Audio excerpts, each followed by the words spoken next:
Furniture വിപണന രംഗത്ത് 13 വർഷത്തിലധികം നിലമ്പൂരിൽ പുതുമയുടെ പ്രൗഢ വിസ്മയം ഒരുക്കിക്കൊണ്ട് വിശ്വസ്തയോടെ പ്രവർത്തിച്ചു വരുന്ന ന്യൂ രാജധാനി ഫർണിച്ചർ കീർത്തിപ്പടി നിലമ്പൂർ. നിങ്ങളുടെ ആരോഗ്യം സംരക്ഷിക്കാൻ ലോകോത്തര ബ്രാൻഡായ ഹെർക്കുലീസ് ഫിറ്റ്നസ് എക്യുപ്മെന്റ്സുകൾ നിങ്ങൾക്കും സ്വന്തമാക്കാം. Wellnex fitness equipment sales and service near Seethi Haji stadium, Edavanna.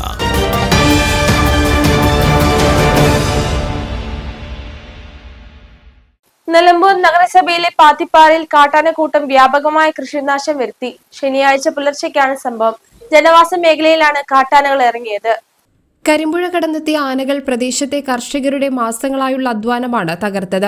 100ഓളം കുലച്ച നേന്ത്രവാഴകൾ, കപ്പ, കമുകിൻ തൈകൾ എന്നിവ ആനകൾ പിഴുതെറിഞ്ഞു. കൂടാതെ പ്ലാവുകളിൽ നിന്ന് ചക്കകൾ പറിച്ചു തിന്ന ശേഷമാണ് ആനകൾ മടങ്ങിയത്. കഴിഞ്ഞ ഏതാനും മാസങ്ങളായി പാത്തിപ്പാറ മേഖലയിൽ കാട്ടാനശല്യം അതിരൂക്ഷമാണ്. വന്യമൃഗശല്യം കാരണം കൃഷി തുടരാൻ കഴിയാത്ത അവസ്ഥയിലാണെന്ന് കർഷകർ പറയുന്നു. ഇന്നലെ രാത്രി 2 മണിയോട് പുലർച്ചെ 2 മണിയോട് കൂടിയിട്ട് പാത്തിപ്പാറ 13-ാം വാർഡ് പാത്തിപ്പാറ നിലമ്പൂർ മുനിസിപ്പാലിറ്റിയിൽ ആനകൾ ഇറങ്ങി വ്യാപകമായ നാശനഷ്ടം വരുത്തിയിരിക്കുകയാണ്.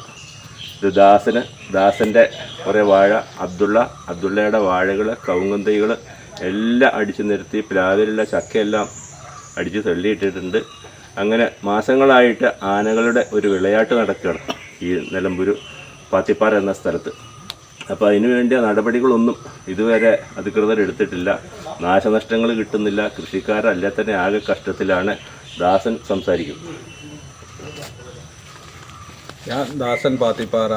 ഇത് കണ്ടില്ലേ, നമ്മൾ ഓരോ കൃഷികൾ ഉണ്ടാക്കണതാണ്. ആന വന്ന് ആകെ നശിപ്പിച്ച് മാസങ്ങളായി ഇപ്പോൾ ഇത് തുടങ്ങിയിട്ട്.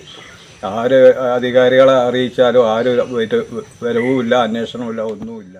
വനംവകുപ്പ് അധികൃതരെ വിവരം അറിയിച്ചിട്ടും കൃത്യമായ നടപടികളോ അർഹമായ നഷ്ടപരിഹാരമോ ലഭിക്കുന്നില്ലെന്ന് നാട്ടുകാർ പരാതിപ്പെട്ടു.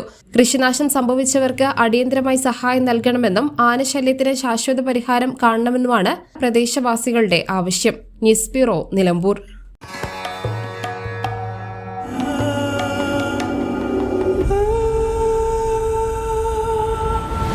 ചരിത്ര Vivah bridal collections by Shobhika Weddings.